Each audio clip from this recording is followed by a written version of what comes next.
I, 28, male, have been together with my wife since I was 20. After 3 years of dating, we decided to tie the knot. We both felt ready. Soon after we got married, my wife conceived a child. We were both very excited to welcome the new member of our family. I started working more just to ensure the house was ready for the baby. My wife was very excited about the new addition as well, but everything changed when she got into a car accident. She was 6 months pregnant by that time. She had gone out for her evening walk like she always did. My wife always loved long walks, and I was going to pick her up from the Walmart that she was heading towards. But on the way, she got hit by a car. It was a hit and run, and we never caught the culprit. Luckily, she got the help that she needed, so she is still with me today. But the doctors could not save the baby. The operation they did to contain the bleeding also ended up making my wife infertile.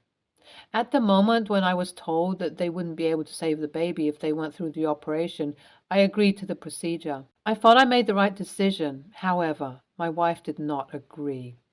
My wife strongly believed that I should have chosen the baby instead of her. I tried to explain to her that the baby was not at full term and the child would not have survived. However, my wife strongly believed that I should have chosen the baby over her. Because of this, our marriage started to fall apart. She barely spoke with me, and while I tried my best to be there for her, it was hard being there for someone who refused to be civil. Our marriage was falling apart after just 2 years of marriage. I felt helpless and hopeless. I had no idea what I was supposed to do to make sure our wedding survived what it was going through. I expressed my feelings and my helplessness when we got into an argument around our third anniversary. I did not hold myself back, and I may have said a lot of hurtful things at the moment. I was angry and upset, and it felt like I was the only one who wanted to make this marriage work while she was still stuck in the accident. After that fight, things started changing between us. It was like that argument opened my wife's eyes. She started talking to me more. She expressed the way she felt, and she asked for my help whenever she felt her mood tank. We started working on everything together. Suddenly, we were a team again. I was extremely happy about it. We both made some reasonable compromises and adjustments, mostly on my part, and I was not too upset about it. I was happy to know that my wife and I were open to working on things again. By the time our fourth anniversary rolled up, our relationship was seemingly out of the hot waters. Sometimes she would have her depressive episodes, but we did the necessary things. We got help for her depression. I went to workshops to help her better, and overall, we were making good progress.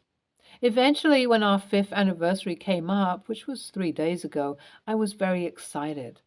I felt like I had found my wife back. She was back to being the way she was. The color in her cheeks had returned. She had started eating properly. She had gained some healthy weight, and she was taking care of herself. So I thought it would be great to have the most romantic dinner for our fifth anniversary. I went all out for it, honestly. I took her to a restaurant she has had her eyes on for a while, and we went to the movies after. When we came home, I had the whole room decorated and had gifts for her. I did my best to make sure this anniversary was better than all other anniversaries we had until now. She was extremely happy with how everything went. She was smiling the entire time, and I was happy seeing her like that. She seemed like the woman I had loved in the first place. When we went to bed that night, we were curled up against one another after a long time. I had not had her hold me the way she did in a while. When I woke up, she was not in the bed. I assumed she was in the kitchen because my wife loves surprising me with breakfast in bed, and so it was pretty common for her to wake up a few hours earlier to make something for us. So I did not bat an eye at the empty bed. But as minutes ticked by, I realized I could not hear anything from the kitchen. Our bedroom is not soundproof or anything, so usually I would hear some noise. When I went out of the bedroom, I noticed that the entire house was quiet. My wife was not there. I thought she went out to buy breakfast. I called her number and it was unreachable. That worried me a little, but then I noticed how the room seemed empty. That was when I realized that all of my wife's stuff was gone. My wife is a minimalistic person, so she never really had loads of things in the first place, but whatever she had, they were gone. Panicking, I ran from one room to another trying to see if she had taken everything when I noticed something by her pillow. It was a letter. In that letter, my wife explained how she was not happy with the life we had and she wanted a break. She had been considering that perhaps it is not her, it is me. Maybe she would be happy with someone else, which is why she's going far away from me. She has accepted a job in another country and she will send me the papers when she feels ready. I have read the same letter multiple times over the past 3 days, and I do not know how I'm supposed to deal with this. I do not know how I am supposed to feel. Has anyone been in my shoes before? If yes, what do you suggest I do? Any advice would be appreciated. Update 1. Hey everyone. I do not know if anyone is following this post or not, but something has happened that I want to talk to you guys about. It has been about 4 months since my wife left me, and life was pretty bland. I missed her all the time and did not know what I was supposed to do. She had deleted her social media, so I had no way of reaching her. Well, after no contact for 4 months, she messaged me yesterday from her new number. She told me that she's in Sweden working as an accountant. She wants me to come over and have a face-to-face conversation because she feels like she's ready for the conversation again. I'm planning on visiting her. I want to see her and I want to know where I came short that she left the way she did. I'm a little worried about how I will react to this whole thing. For the past 4 months, I've waited for my wife, waited for her to reach out to me, and now that she has finally reached out to me, I feel overwhelmed. I will meet her. I want to talk to her, but I also do not know how things will turn out. I want her back. I love her so much. I just do not know what she will say to me when she sees me. I'm worried that she will give me the papers face to face, and I do not know if I'll be able to deal with that pain. I do not want to let her go, but at the same time, I want her to be happy, even if it is not with me. I do not know what I should do. I wish I did, but I do not. Update 2. Hi, things took a turn, but for the better this time around. I met my wife and I swear she had never looked that beautiful. At first I thought she was healthy when she was with me, but now that I've seen her, she looks so much better. She paid for the flight and booked a hotel for me near her apartment. Once I had settled in, we met for coffee. Over coffee, we discussed how she felt about me. She told me that it was not my fault and she was wrong to assume that it was me who was the problem in the relationship. It was the environment that made her feel trapped.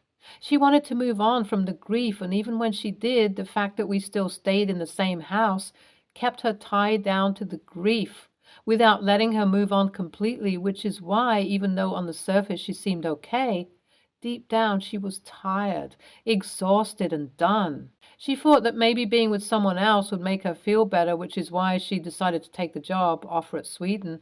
But after she moved here, she realized that she only saw her life with me. She could not imagine herself being with someone else. She just needed a break, an escape from everything. I asked her why she did not contact me earlier and why she had gone away the way she did, and she told me that she was not thinking properly. She told me that she was impulsive and that she would understand if I did not forgive her. I felt so bad. The moment when she explained how she felt, I feel like I had failed as a husband to provide for her. I promised to be there for her, and yet I had somewhere left for her to fight her demons by herself. Once we had talked about everything, my wife asked if I still loved her. I told her I did, and she asked me if I wanted to give this another go. I said I do. I moved in with her.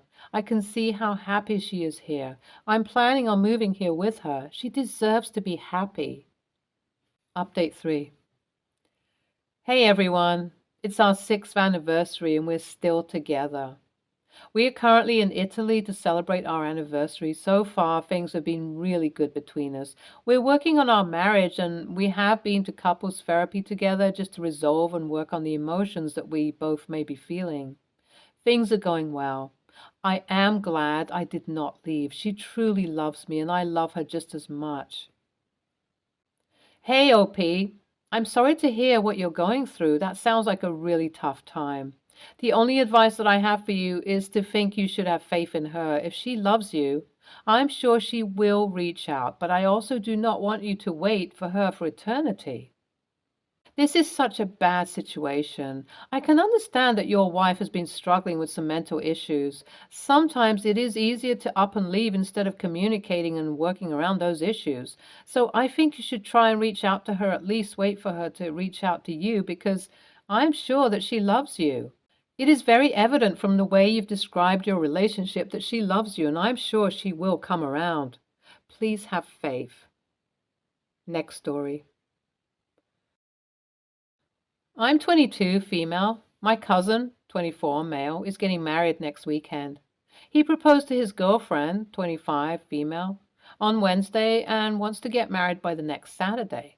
They want to hold the ceremony at our grandparents' house, which I've the legal inheritance of. I've no objections to them wanting to get married there or anything. Also, there's no reason to technically rush the wedding, but they say they are in a very happy place and want to be married ASAP. Well, whatever rows their boat.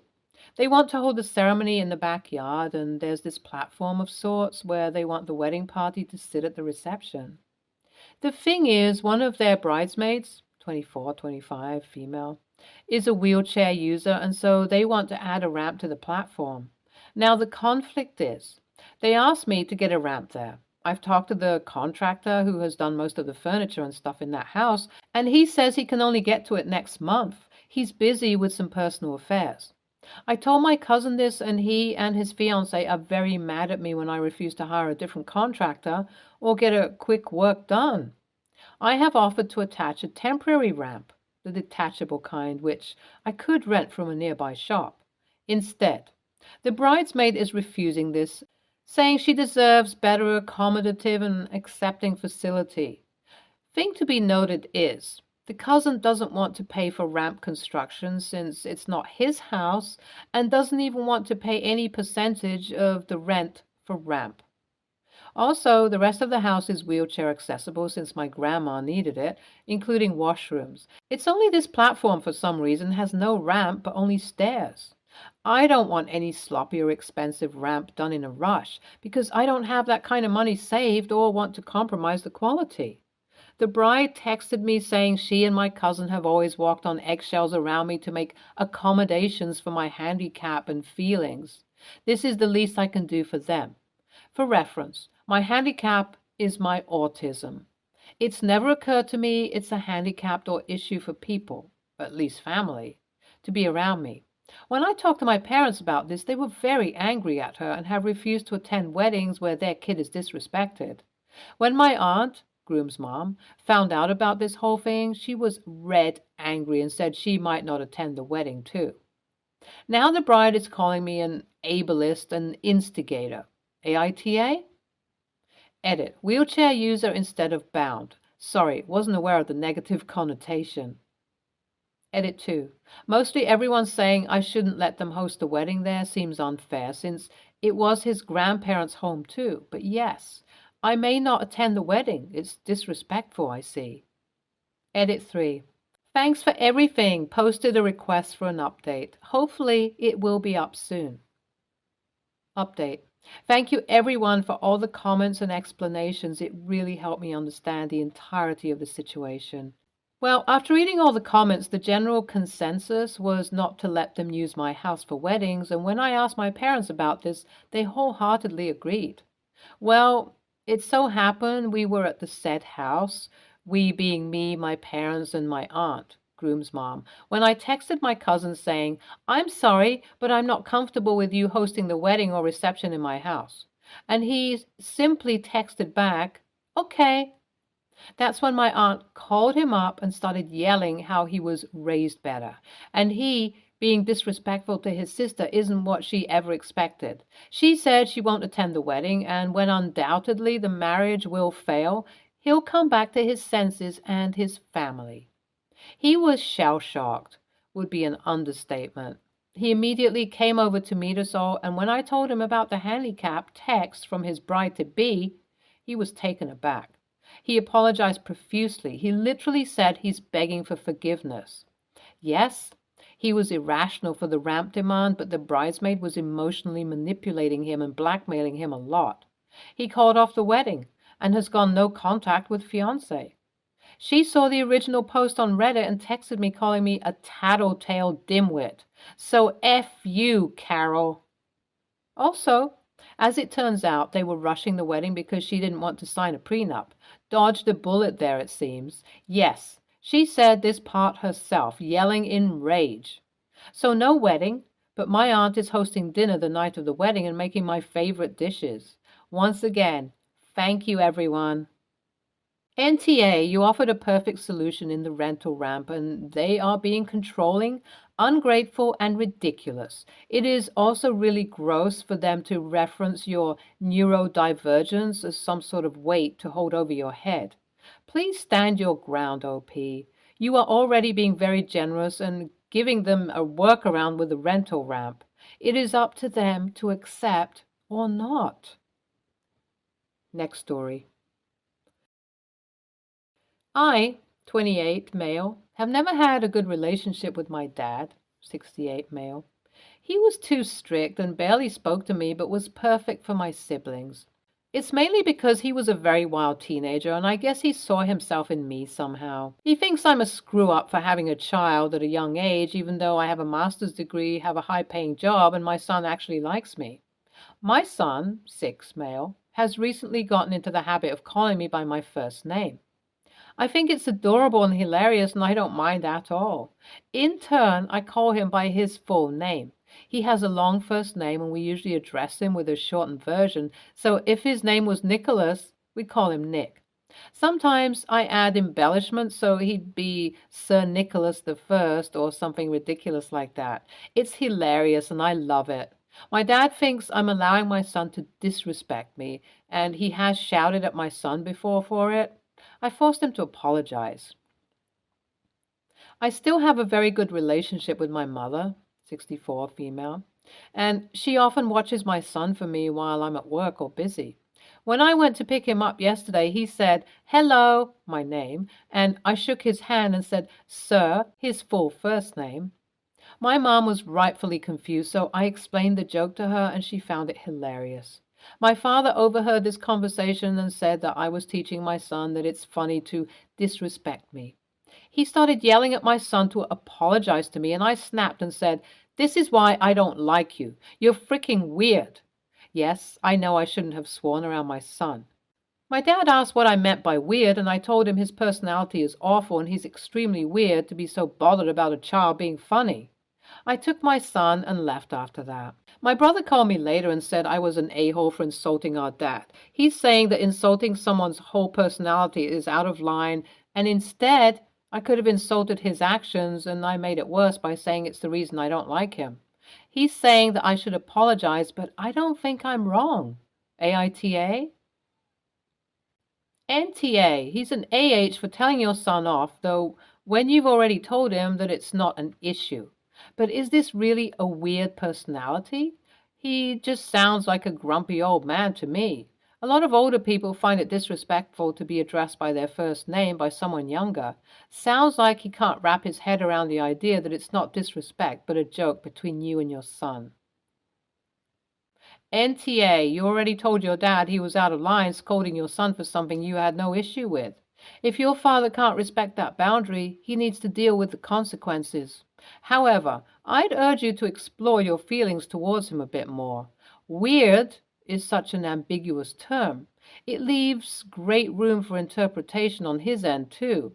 If you're comfortable taking the time to articulate your thoughts towards him in more concrete terms, it may give you more insight and could also give him direction to understand where he's going wrong. What he does with that information is on him. If he's smart, he'll try doing better. Stay tuned for more stories from Argo Relationships.